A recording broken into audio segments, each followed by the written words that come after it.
अस्सलाम वालेकुम मेरे प्यारे भाइयों और बहनों। चलिए हम लोग सूरह अल बकरा की अगली 10 आयतों को दिल से समझने की कोशिश करेंगे। 11 से 20 आयत को। पिछले वीडियो में हमने देखा कि मुत्तकीन अल्लाह से डरने वाले लोग कौन हैं, और आज हम बात करेंगे उन लोगों की जो ऊपर से तो मुसलमान होने का दावा करते हैं, लेकिन उनके दिल में कुछ और ही होता है। इन्हें मुनाफिक कहा गया है। दो मुलाफान आयत 11 से 13 के बीच में अल्लाह फरमाते हैं कि जब इनसे कहा जाता है कि जमीन में फसाद ना फैलाएं, तो ये कहते हैं कि हम तो सिर्फ सुधारने वाले हैं, मतलब रिफॉर्मर हैं। लेकिन हकीकत ये है कि वही फसादी है, पर उन्हें इसका एहसास नहीं है। जब उनसे कहा जाता है कि सच्चे दिल से ईमान लाओ, तो वो दूसरे ईमान वालों को बेवकूफ समझते हैं, जबकि असल में वो खुद बेवकूफ है, क्योंकि अल्लाह को धोखा देने की कोशिश कर रहे हैं। वो सोचते हैं कि अल्लाह को हम धोखा दे देंगे, पर अल्लाह तो सब जानते हैं। अल्लाह तो जानते हैं कौन दिल से अल्लाह को मान रहे हैं, कौन ईमान ला रहे हैं, कौन डबल फेस वाले इंसान है या मुसलमान है। अल्लाह को तो सब पता है। आयत 14 से 15 में शैतान का साथ अल्लाह एक्सप्लेन करते हैं। ये लोग जब मोमिन से मिलते हैं तो कहते हैं कि हम तुम्हारे साथ हैं। जब कोई मोमिन से मिलते हैं तो ये लोग कहते हैं कि हम तुम्हारे साथ हैं, लेकिन जब अकेले अपने शैतानों माने बुरे दोस्तों, मतलब गलत इंटेंशन वाले लोग, जो बेईमान लोग हैं, उनके पास जाते हैं तो कहते हैं कि हम तो उनका मजाक उड़ा रहे हैं।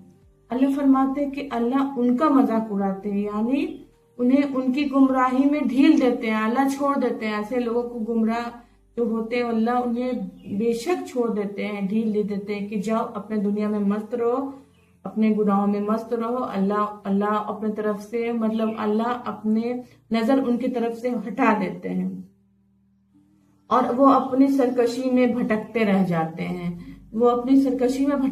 जाते हैं। नुकसान का सौदा आयत 16 में अल्लाह फरमाते हैं ये वो लोग हैं जिन्होंने हिदायत, मतलब राइट पाथ के बदले में गुमराही खरीदी है, मिस गाइडेंस खरीद ली। सोचिए, क्या कोई अक्लमंद इंसान कामयाबी देकर नाकामी खरीदता है क्या?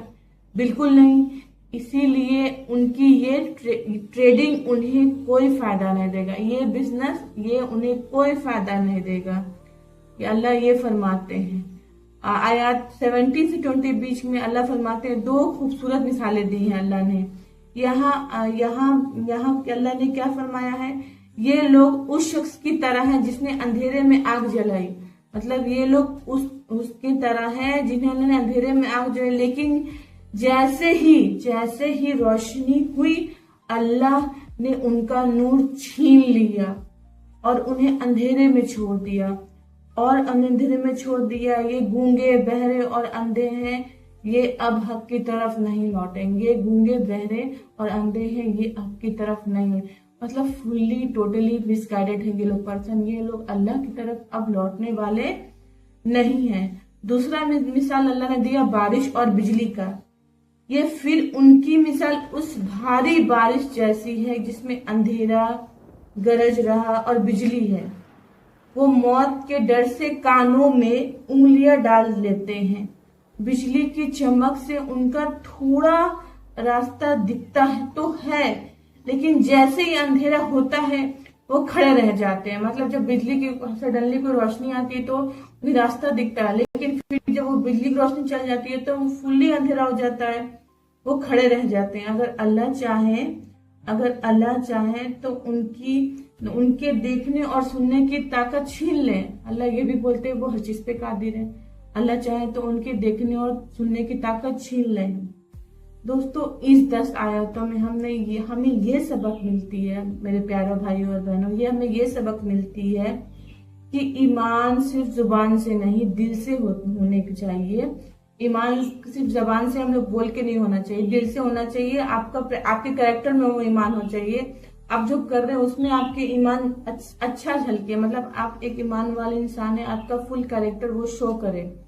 अल्लाह हमारे दिलों का हाल जानता है। ठीक है, हम दुनिया को तो धोखा दे सकते हैं, लेकिन अल्लाह को नहीं, अपने रब को नहीं। अल्लाह हमें मुनाफिकों से बचाए और हमें सच्चा मोमिन बनाए, आमीन। इंशाल्लाह रहमान अगली आयत में 20 से 30 के बीच में सूरह अल बकरा को समझाने की फिर से कोशिश करूंगी। मेरी इस कोशिश में मुझे फुल सपोर्ट चाहिए आप लोग का, क्योंकि मेरे ये कोशिश रहेगी और इंशाल्लाह आगे बिल्कुल रहेगी। बस आप लोग का फुल सपोर्ट चाहिए। शुक्रिया दिल से बहुत बहुत।